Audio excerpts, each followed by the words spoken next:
Hey guys, welcome to the first episode summary of the campaign of Clawing Out of the Darkness, the Mage the Awakening Chronicles. So I'm going to try and go over all the information that you guys gathered last night so we have it recorded in a quick reminder in a video. So the Cabal, finding out that the Anti-Mage Team Sage has left and that the barrier is still up to prevent Supernatural from leaving the city, decided that they would need to look into what's going on. Their first step was to go to an old gathering place, an old administration building that has a secret entrance in the back for the Mage Society. Inside, they met Sally, the receptionist. They've vaguely seen her once or twice, but always as a background person. Some discussion with her, and she's making some phone calls. They found out that the Anti-Mage Sage and her cabal that she brought in went to go vanquish the last evil this morning, and they haven't returned. They informed Sally that the Anti-Mage Sage likely won't be returning, and to get them in touch with that cabal. While she did that, they explored the war room, which used to be the gathering room for the city that she had been using. They found a strategy table that she was using as a yantra.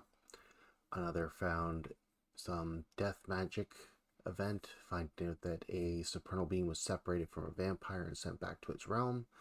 And last found out that this entire area is warded incredibly well from being spied on from the outside. After all this, Sally was able to get them in touch with Kinsey, a Mysterium who was assigned with this Anti-Abyss Cabal, and they contacted him and set up a meeting in a local coffee shop nearby. Kinsey came in very nervous and on edge. They brought him in, sat him down, and started getting his story. Apparently, he was an expert on things of the supernal, beings in general, and their kind of summons, as well as some understanding of abyssal practices. He had never been in the field before, and this was his first assignment outside the Order. He quickly spilled everything that had happened, from the death of the vampire leader, or he didn't know he was leader, but the death of a powerful vampire, which one of the members confirmed was leader, the events at the factory where they had found the first corrupted supernal being, and the fall of Maxwell Verne, a once counselor of the city. He is very scared as most of the Cabal left, except for one who seemed to have erased his mind of their name and capabilities. Kenzie was in much of a panic, and the Cabal offered for him to stay at the bar, the Sanctum. Getting him back there, he calmed down considerably, being somewhere safe.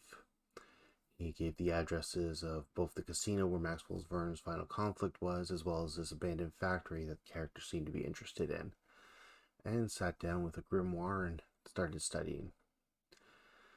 At this point, another member of the Cabal brought up that he had been getting information that there was a proxy group nearby. Now, quick reminder, proxy are somewhere between sleepwalkers and mages. They have some limited blessings of magic, usually from a bloodline or some other strange connection. So they decided to scope it out.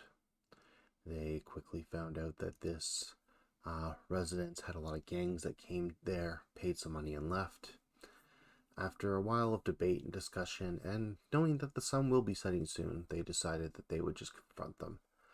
Charon stayed outside while Talco and Starmere went and spoke with these people. They didn't make the greatest impression with Ronnie, who seemed to be the leader of this small faction, but Mary seemed very interested once they were able to get in and explain the situation, that there's vampires out there and it's dangerous. The proxy group agreed to exchange contact information and to help one another, the proxy group offering to heal the group if they had been injured, and the group offering to have protection should these proxy, the Hullam House, have to evacuate and go somewhere safe. With that, they came back and started trying to put some pieces together. With some divination magic, it was learned that if they go to the factory tomorrow, there will be a conflict of some kind, but not necessarily a fight. Now, time is wibbly-wobbly as it always is, but as it is now, that is likely what will happen. And as they were trading off in the middle of the night, some people getting some sleep, others deciding to have some overwatch. During the changing of the guards, they encountered a ghost, a long, thin woman who railed out and demanded the book. That's where we had to cut off for tonight for time's sake, and we'll pick up right there in 2 weeks. So I hope everyone's having fun, and I will see you all next game. Good night, everyone.